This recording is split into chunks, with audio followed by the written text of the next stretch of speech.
جب کبھی نوٹ کریں کہ آپ کے پاس رزق حلال میں کمی آ رہی ہے، اس کو پڑھتے جائیں، اللہ تعالیٰ اس کمی کو پورا فرمائے گا۔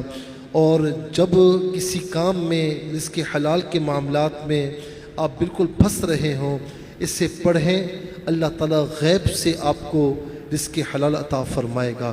تو علماء فرماتے ہیں المستعان، اس کا معنی ہے کہ جس سے مدد طلب کی جائے۔ واللہ المستعان، اس کا معنی یہ کہ اللہ وہ ہے کہ جس سے مدد طلب کی جاتی ہے۔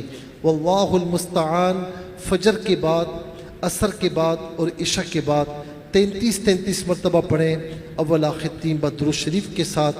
پھر اس کا کمال دیکھیں کہ اللہ تعالیٰ آپ پر کتنا کرم فرماتا ہے۔